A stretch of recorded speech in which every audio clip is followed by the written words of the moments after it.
Sælveri, Björgvin Ívar heiti ég og í þessum þætti ætla ég að fara yfir nokkur atriði sem gott að hafa í huga við kvikmyndaleik. Ekki líta í myndavélina. Þegar maður að leika þarf einbeitingin að vera öll á leiknum og því sem maður vill koma til skila með honum.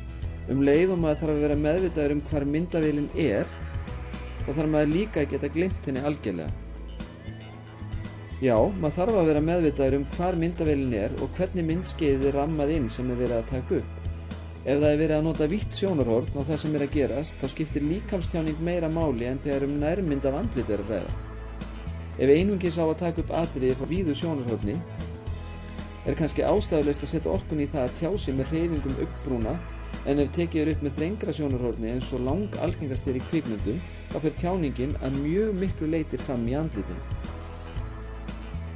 Það eru margir á því að tjáning sem framfyrir í andlitinu sé svo mikilvægasta í kvikmyndaleik, þar sem að kvikmyndir eru miklum hluti byggðar upp með nærmyndum. Mismunandi tilfinningar sem finnum fyrir í daglegu lífi hafa áhrif á þann svip sem að andliti ber.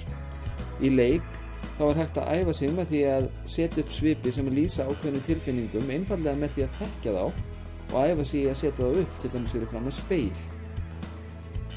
Þó þetta reynist mörgum vel, þá eru aðrir sem vilja frekar reyna með einhverjum ráðum að vekja upp þá tilfinningu sem þeir eru að túlka með því að hugsa eitthvað sem að vekur hann upp og láta þannig svipbrigði og andlitstjáningu fylgja með. Þegar kvikmyndir voru þögglar, þar segja þegar ekkert tal var tekið upp, þá skipti líkamleg tjáning mjög miklu máli og svipbrigði og líkamshreyfingar voru oftar en ekki mjög ýktar. Það getur verið skemmtileg æfing í kvikmyndaleik að spreyta sig á gerð þögullar kvikmyndar. Atriði eru yfirleitt tekin upp frá mörgum mismunandi sjónarhornum og þá er mikilvægt að það sé samræmi í leiknum í mismunandi tökum og að sömu orð séu sögð á sama tíma og ákveðin handarhreyfing fer fram og svo framvegis. Hreyfingar leikara þurfa að vera eins frá einum stað til annars, því annars gæti orðið erfitt og í versta falli ómögulegt að láta atriði líta vel út á klippiborðinu. Í kvikmyndaleik eins og flestu það æfingin sem skapar meistarann. Ég hlakka til að sjá ykkur á hvíta tjaldinu.